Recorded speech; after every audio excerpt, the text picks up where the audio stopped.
What's up, everyone? Hope you're all doing great. This patch isn't just a small tweak or stability fix, it actually reshapes how the game feels on the pitch, especially when it comes to AI defending, CPU behavior, and how physical attributes come into play during matches.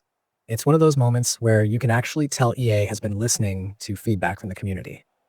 Let's start with what most people are already talking about, the AI defending changes. For the longest time, players have been frustrated with how powerful AI defenders were. It often felt like the game was doing too much of the defending for you, automatically closing down attackers faster than any real player ever could. With this update, that's been toned down. The defenders now react a little slower, which means they're less robotic and more human in their decision-making. The idea here is to give attackers more space, more time to think, and more creative freedom going forward. When you're dribbling through midfield or setting up that final pass, you'll feel that difference right away. There's less of that AI wall effect, which should make one-on-one battles a lot fairer and, honestly, more fun to play. Along with that, the CPU AI has also been overhauled, especially noticeable in modes like squad battles. Previously, CPU teams would sometimes just pass the ball around endlessly, almost like they were wasting time rather than trying to create real chances. With this new patch, EA has changed that behavior completely. The CPU now tries to push the ball up the field, make quicker plays, and actually look to score instead of playing keep away. It makes matches against the AI more engaging because you're constantly reacting to real offensive pressure instead of just waiting for a mistake. It feels more like playing against a real team now, one that actually wants to win. Physical play got a nice little boost too. Strength and aggression now matter much more in shoulder-to-shoulder challenges and shielding situations. Players who are built strong should finally feel like they can hold off defenders properly instead of getting nudged off the ball by smaller players. This makes big forwards and midfield enforcers feel way more relevant, and it changes the balance between technical and physical play in a really satisfying way. You can actually use your body to protect the ball, just like in real football. There's also a new touch to goal line clearances, something subtle but game-changing. Defenders will now automatically react when they're on the goal line in those desperate moments where the player input might not reach in time. So if your keeper is beaten and a defender is standing right there, you might see them stick out a boot or head to clear it off the line automatically.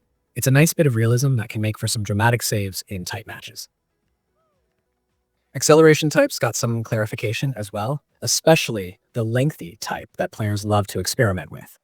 EA has confirmed the specific height requirements for each gender, 185 centimeters for men and 165 for women. It's a small detail, but it helps explain why some players don't trigger that acceleration style, even when their stats seem to fit. It's another example of EA being more transparent with how the mechanics actually work under the hood. Now, on top of all these gameplay updates, there's been a series of fixes that just smooth out the experience.